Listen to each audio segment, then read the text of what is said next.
Aliás, é interessante, professor José Manuel Anos, o exército israelita já convocou 100 mil reservistas, o que dá a entender uma preparação para um conflito que pode durar mais tempo. De certeza.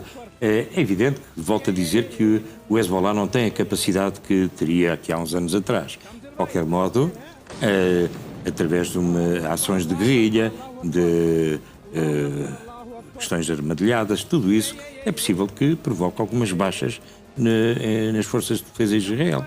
Agora, eu penso é que, relativamente ao Irão, a queda do regime não vai acontecer se não houver as chamadas botas no terreno, a invasão terrestre. Não acredito de outra maneira que aconteça a queda. E isso vai ter custos para a América, para a imagem do presidente norte-americano, que disse que ia acabar com as guerras e que ia ter o Prémio Nobel da Paz, etc. Portanto, desagradar a uma boa parte do seu eleitorado. Aliás, como é que olha para o que diz Donald Trump, que esta guerra, se lhe podemos chamar assim, deverá durar 4 a 5 semanas, mas que está preparado para mais? Pois, eu até disse, antes disso, que esta guerra é uma guerra fácil, francamente. Realmente é preciso... Ele é um fanfarrão. Peço desculpa, mas ele é um fanfarrão e perigoso. Porque quando ele aqui há mais de um mês disse aos iranianos: manifestem-se, vão para a rua, tomem os edifícios, que nós vamos a caminho, passou um mês, eles sentiram-se traídos. Porque isto é uma afirmação irresponsável e criminosa. De maneira que vamos ver se pode acontecer o enfraquecimento ou mesmo a alteração do regime, mas que a população sofra o menos possível.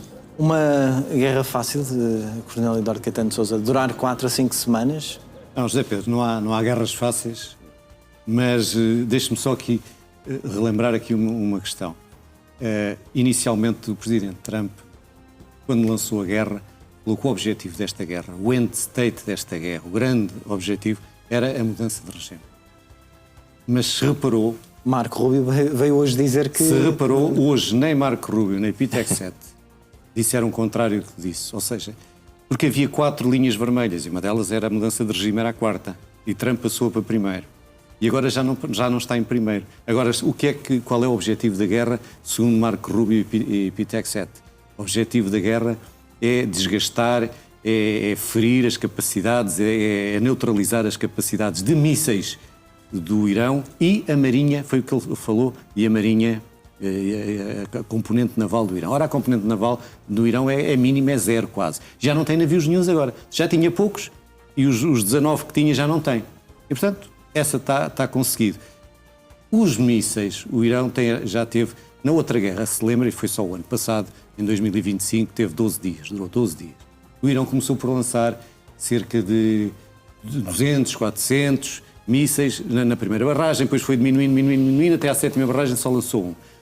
O Irão, ao fim de alguns dias, vai esgotar a capacidade de mísseis, porque os mísseis não se vendem em caixinhas e carrega-se num botão e aparecem. Não, eles vão esgotar, ao fim de alguns dias, eles vão esgotar a capacidade dos mísseis balísticos. E naturalmente isso vai acontecer, vai reduzir essa capacidade. O Irão não tem defesa aérea, o Irão não tem força aérea. Portanto, os aviões israelitas, os aviões americanos têm superioridade, têm supremacia aérea, têm superioridade aérea e passeiam-se no espaço aéreo do Irão. E isso é uma vantagem para qualquer país, quando não há defesa aérea. Portanto, a grande capacidade que o Irão tem são os mísseis balísticos e são os drones aos milhares. Vai lançar. Ninguém espera que o Irão não tenha reação nenhuma. Vai ser uma luta difícil. Os países árabes, hoje ler a imprensa árabe, estão praticamente a declarar guerra ao Irão, quase todos os países. Ler as capas dos jornais da Arábia Saudita é quando é que a gente pode atacar o Iraque. O Irão. E outros países. Portanto, há aqui um sentimento dos países árabes de grande revolta contra este país xiita e que é importante. E, portanto, esta é uma guerra que vai ter...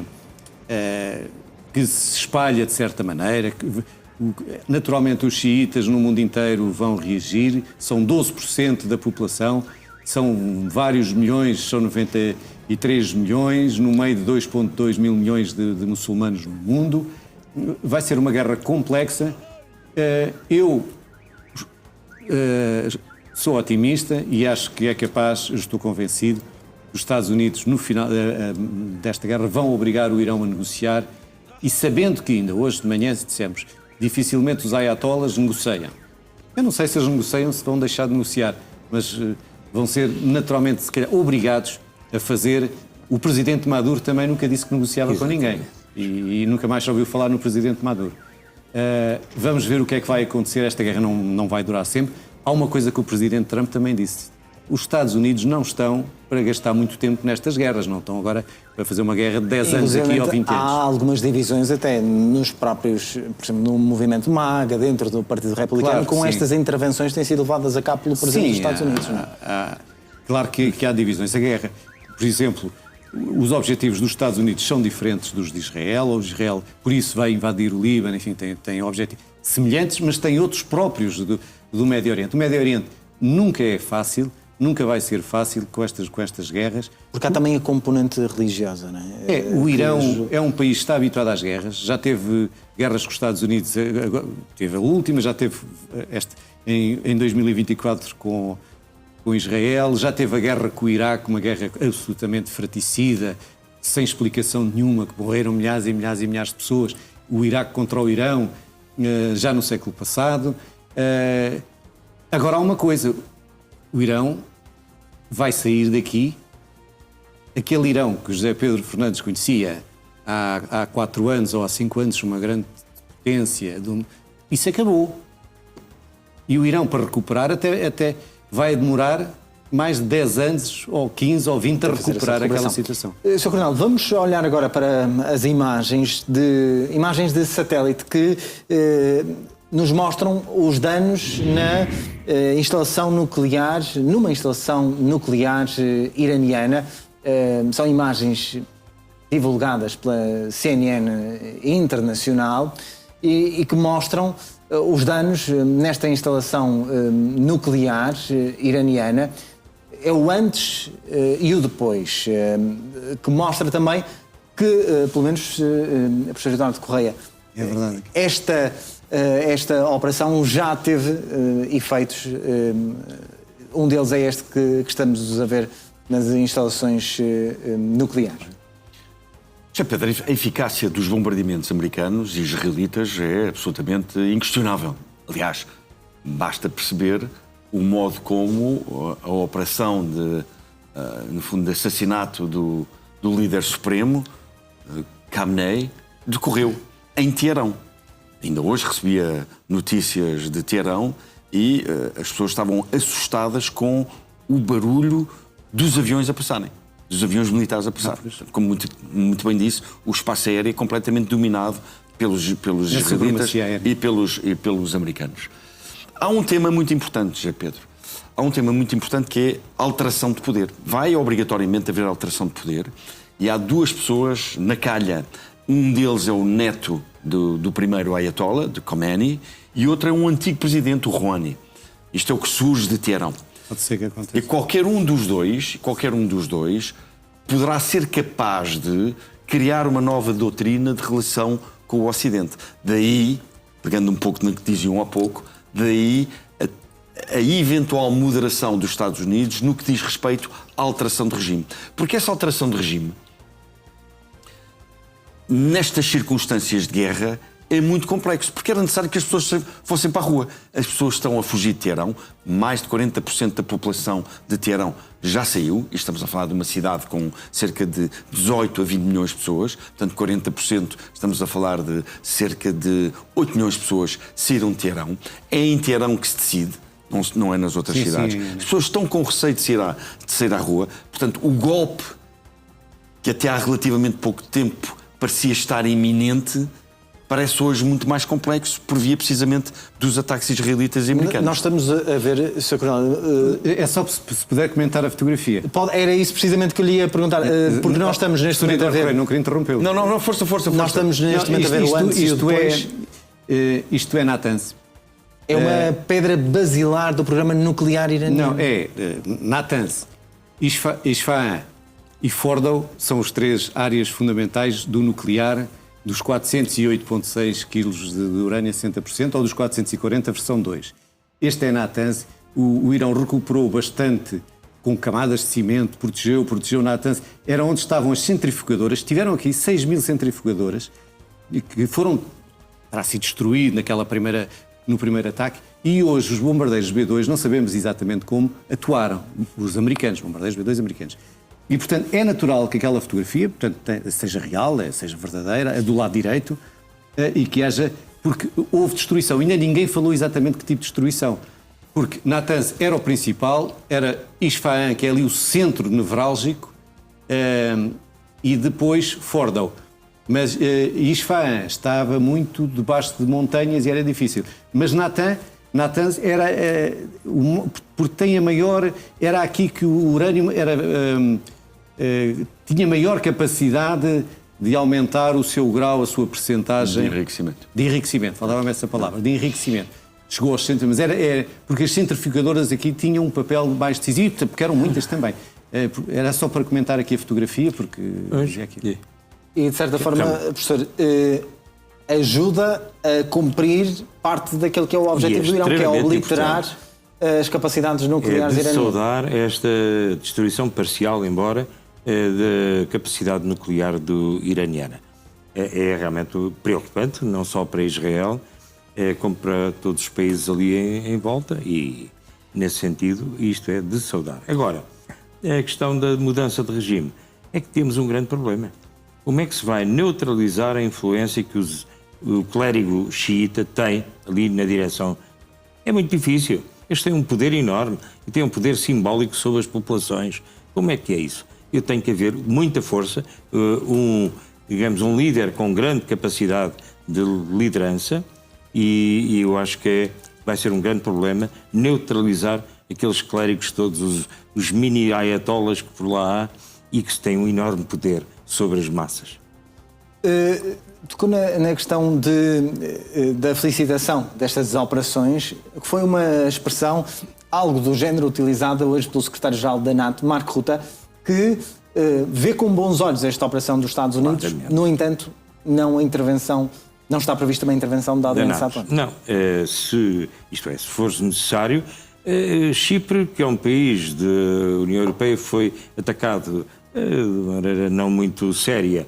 De qualquer modo, eu penso que vale a pena afastar a NATO daqui e reservá-la para outras dimensões na própria Europa, que é fundamental aí.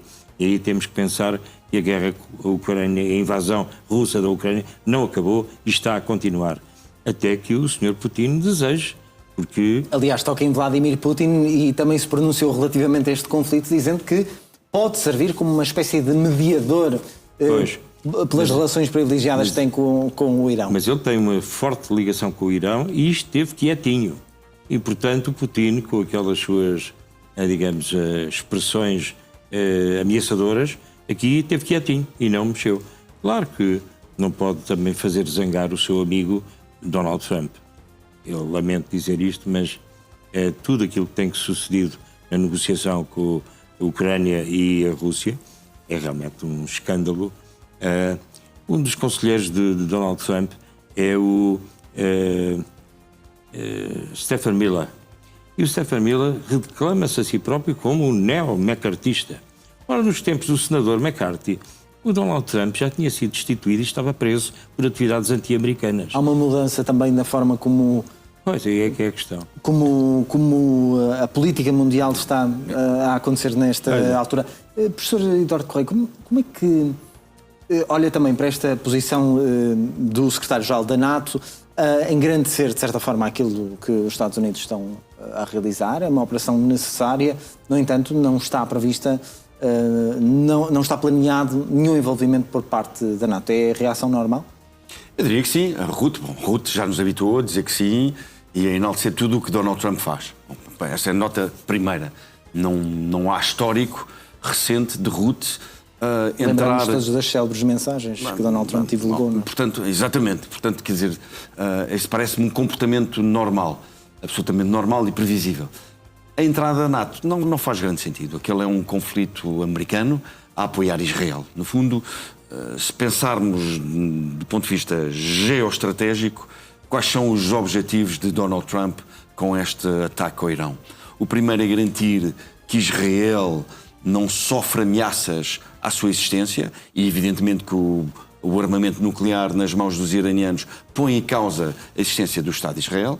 O Estado de Israel que domina grande parte da finança americana, portanto, há aqui uma relação, uma correlação de dependência mútua. 2, são os chineses, o grande inimigo económico e industrial dos Estados Unidos, que estão a abastecer-se de petróleo iraniano. E relembrar que o Irão tem as segundas ou as terceiras maiores reservas de petróleo do mundo e as segundas maiores reservas de gás natural do mundo, mais de 3 vezes superiores às americanas. E, portanto, os Estados Unidos querem evitar também que a China tenha acesso a energia barata. E, portanto, estão aqui 2 pilares muito importantes na geopolítica mundial. Portanto, isso é o que interessa a Donald Trump. Não é um tema que ponha em causa a segurança da NATO. A NATO existe para outras matérias, para defender, no fundo, para ser defesa de um conjunto de outras regiões. Portanto, não me parece fazer grande sentido. O tema do Chipre, mencionado pelo professor antes. O tema do Chipre prende-se com uma base inglesa que está no Chipre e que o governo inglês permitiu que fosse usada para abastecimento e no fundo, para a logística americana. Aliás, com um reparo do presidente Donald Trump, que veio dizer que demorou um bocadinho de tempo a dar a autorização para a utilização das bases. Não sei, Sr. Coronel, se quer comentar alguma coisa. Quero, José Pedro, deixe-me lá comentar isto. Porque tinha também outra questão para si, mas vamos à questão da NATO. José Pedro Fernandes, está a imaginar a Europa meter-se... a NATO é impossível participar só se houvesse a guerra tivesse a atender, como hoje falámos aqui à tarde, como uma terceira guerra mundial. Era a pior coisa que podem dar à Europa ou à NATO é meter-se no Médio Oriente ou apoiar Israel. Está a ver a Espanha apoiar os Estados Unidos a Israel? Nunca. Nunca. Não, isso não ia acontecer nunca. Não é só a Espanha, outros países. Isso era a Europa querendo dividir-se, é falar em Médio Oriente. Não é de agora. Tem décadas e décadas e décadas. Falar em Israel, ou no conflito palestiniano, ou falar no Irão, é dividir a Europa. E a Europa é a maior parte da NATO. Ou seja, por isso diz Marco Rutte que cada Estado deve apoiar da forma que achar necessário, mas sem o envolvimento da... Marco Rutte fez o que tem a fazer numa grande organização, como a ONU, como outra qualquer, que é mostrar que está viva, fazer um statement, dizer a NATO faz isto, vê aquilo, ou está a olhar desta maneira e tal. Primeiro, não era na área da NATO, não é do interesse dos Estados Unidos, não era do interesse de Israel e não era do interesse dos europeus. Os europeus não conseguem ter voz única sobre o Médio Oriente. Não conseguem, nunca conseguiram na vida, nem vão conseguir nunca. Nem sobre a própria Europa conseguem ter voz única. Portanto, está a ver, só lhe dou o caso da Espanha, era uma impossibilidade.